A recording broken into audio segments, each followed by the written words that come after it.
Hello বন্ধুরা, জয় শ্রীরাম। কেমন আছেন সবাই? তো আমাদের আজকে বাংলার একটা ভিডিও আপনাকে দেখাচ্ছি। তো ভিডিওটাকে দেখে নাও, ঠিক আছে? তারপরে ভিডিও হচ্ছে আমাদের। তো চলো।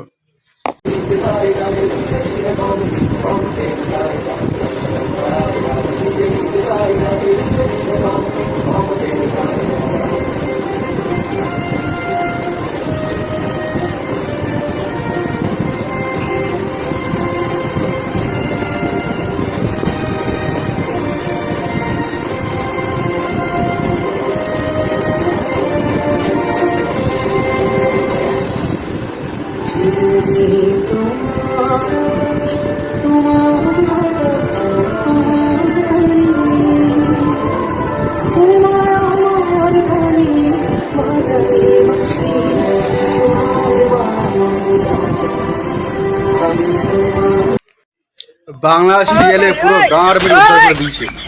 ওরা রবীন্দ্রনাথ ঠাকুর এসে চলে যাচ্ছে, নেতাজি সুভাষচন্দ্র বসু স্যালুট করে চলে যাচ্ছে। কিছুদিন পর দেখো ওরা জনি সিং এসে তার অ্যান্টেনা নড়িয়ে চলে যাচ্ছে। हिलाते रहो जितना हिलाना है, 50 साल हिलाओ कुछ नहीं होगा। मैं गिरा होया बंदा जमा नीच बलिए। একবার ওই সিরিয়ালের ডাইরেক্টরটাকে দেখতে চাই, মানে কে লিখেছে স্ক্রিপ্টগুলো, কে বারে ডাইরেক্ট করছে এগুলো। মানে গাদার গারে করে দিয়েছে সিরিয়ালগুলো, বানিয়ে একদম উলুলু করে দিয়েছে। দেখার পর আমার এক সপ্তাহ ঘুম নেই চোখে। আমি তো ভয়ে ঘুমোচ্ছি না।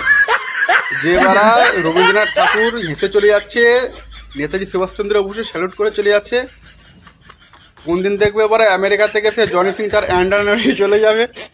মানে আজব একটা ব্যাপার। বাংলা সিরিয়ালে এখন গাঁর মেরে হুলুলু করে দিয়েছে। মানে এখন একটা লজিক থাকে, মানে কে স্ক্রিপ্টগুলো লিখে, কে বানাচ্ছে, কে ডাইরেক্ট করছে, মানে তাদেরকে একটু আবার দেখতে চাই, এবার তারা কোথা থেকে মানে এগুলো শিখেছে, কোথা থেকে লিখেছে, কোথা থেকে তুলে তুলে বসাচ্ছে। মানে সিরিয়াল এগুলো বানা, আমার তো ঘুমোতেই ভয় লাগছে সব দেখে বানা। তা বন্ধুরা, তোমরা এই ভিডিওটা শুধু শেয়ার করো, লাইক কমেন্ট করো, আর আমার চ্যানেলটাকে ফলো করে দাও, সাবস্ক্রাইব করে দাও ইউটিউবে, ঠিক আছে? আর মানে শেয়ার করে দাও ভিডিওগুলো, পুরো শেয়ার করো। শেয়ার করে তুমি গান ফাটিয়ে দাও, তারপর আমিও গান ফাটাচ্ছি। হ্যাঁ, কারো কাছে মানে কেন আমাকে বলবে না, ঠিক আছে? দেখ আমি দেবো না। তো চলো ভাই, পরের ভিডিও আবার দেখাবে।